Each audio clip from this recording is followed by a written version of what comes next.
Hello there. This is going to be the final part of a story. If you haven't seen the previous 4 parts yet, I highly recommend watching those first, or this will likely make no sense to you. Also, if you're new, please subscribe. 1,000 subs means more content. And with that out of the way, let's get back into the story. Anakin sits atop the Mandalorian throne.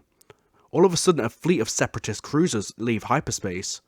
General Grievous contacts Anakin directly and gives him the opportunity to surrender. Anakin refuses and says his people are ready to fight. Anakin cuts off the transmission and prepares the planet for battle. He calls for reinforcements from Concord Dawn, Kalevala, and Cronest.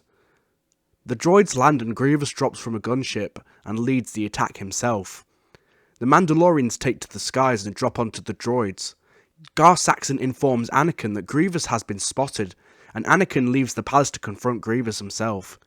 The Mandalorians clear the droids around Grievous, and Anakin approaches Grievous and ignites both his sabers. Grievous removes his cape and ignites his 4 lightsabers, and the two of them clash.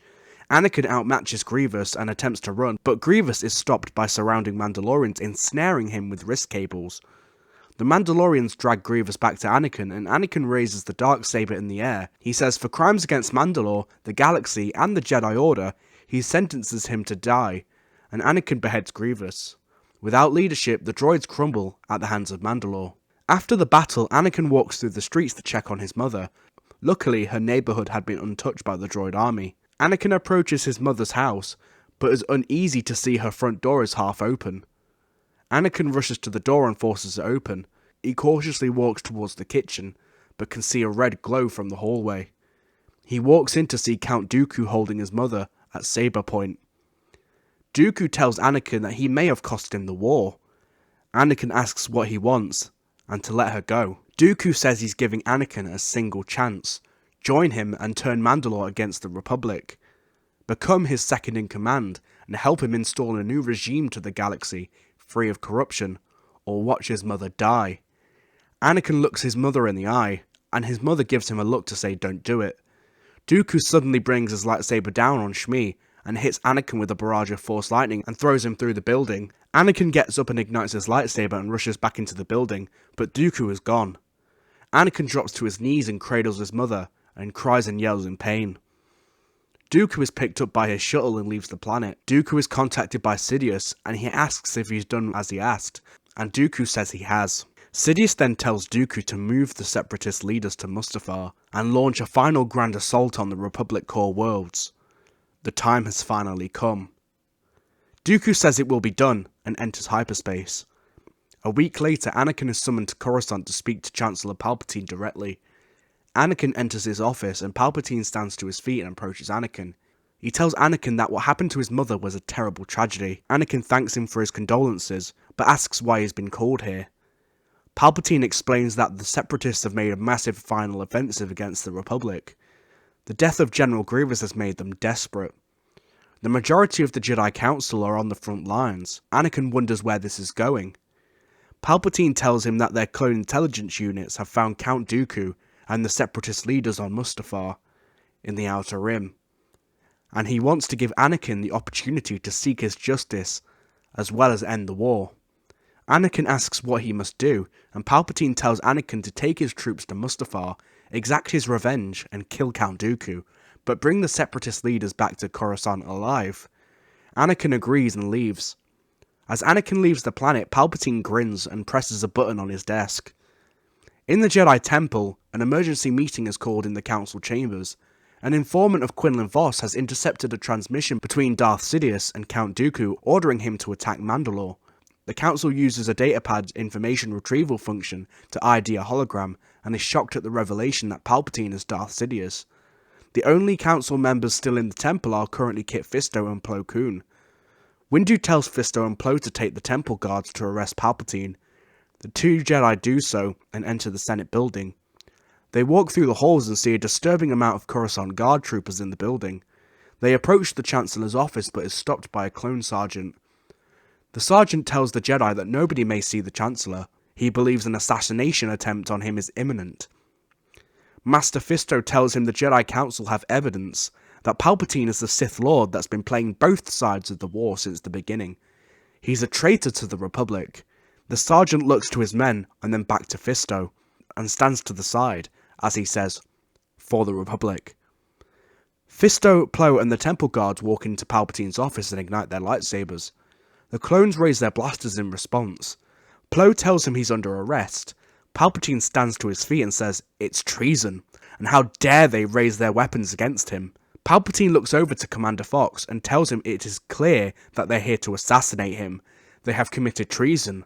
Therefore, execute Order 66. The clones open fire on the Jedi, and they leap through the room, killing the clones. Palpatine dives behind his desk to take cover. More clones burst in the room and gun down a couple of temple guards. Palpatine discreetly uses the Force to crush the security cameras. The clone reinforcements all fall to the Jedi, but leaving only 2 guards and Plo Koon and Kit Fisto still alive. Palpatine rises to his feet and calls his lightsaber to his hand. He leaps through the air into the Jedi and cuts through them, firstly disposing of the final 2 temple guards, and then cutting through Kit Fisto. Sidious faces Plo Koon one-on-one, but the duel doesn't last long. He cuts through Plo Koon and he falls to the ground. Palpatine puts his lightsaber away as more clones enter the room. The clones ask him if he's alright, and Palpatine says he is. The clones fought admirably and saved his life at the cost of their own.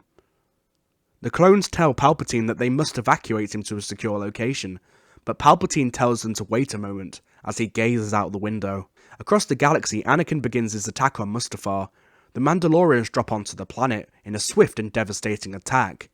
Anakin marches through the mining facility in a rage and comes across Dooku attempting to flee. Anakin ignites both his sabers and approaches Dooku. Dooku ignites his lightsaber and the 2 duel. Dooku is no match for Anakin's rage and pushes Dooku back.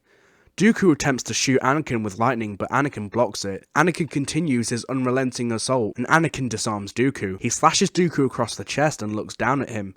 His eyes begin to glow yellow, and Dooku looks at Anakin with fear in his eyes. Anakin kicks Dooku and he falls off the balcony into the lava below. Anakin walks back through the facility to find Bo-Katan has rounded up the Separatist leaders as requested.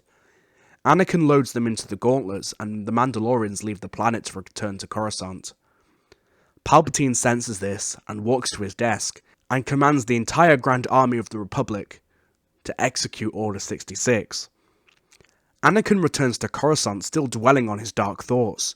The gauntlets land and the Mandalorians hand off the Separatist leaders to the Coruscant Guard. The clone captain informs Anakin that his presence has been requested in the Chancellor's office. Anakin walks into the office wondering what's going on. Palpatine rises to his feet and acts happy to see Anakin. He tells Anakin what has transpired, and Anakin doesn't believe what he's hearing. Palpatine plays the security footage of the attempt on his life, and Anakin falls backwards stunned. Palpatine pleads with Anakin, telling him he has one final favour to ask of him. He needs reinforcements for an assault on the Jedi Temple. Anakin is lost for words, and Palpatine puts his hand on his shoulder and tells him that if the Jedi learn what has transpired here, they will kill him and all of the senators, including his wife, Padme. Palpatine says he's already given an executive order for the clones to execute the Jedi on the battlefield, but the Jedi Temple is still a threat. Anakin looks up to Palpatine and says he understands, and with a heavy heart, agrees to lead the assault. Anakin marches into the temple, leading the clones and his own men.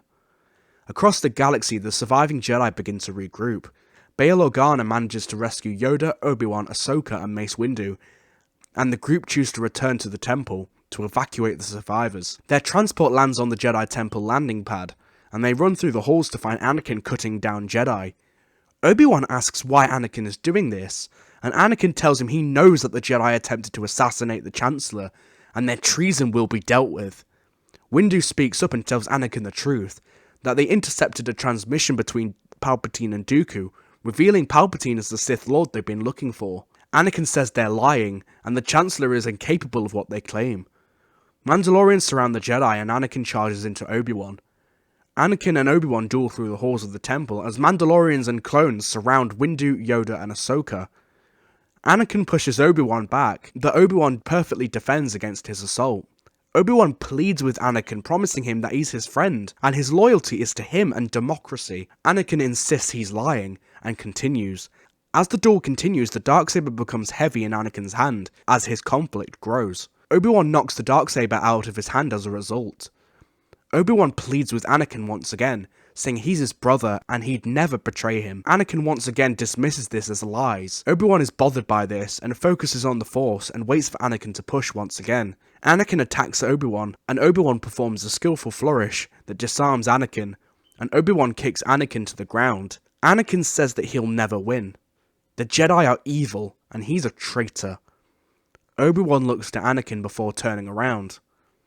Obi-Wan throws his lightsaber to the ground and tells Anakin that if he truly believed that, then to kill him. Anakin stands to his feet and raises his saber. He hesitates for a moment and struggles with his decision.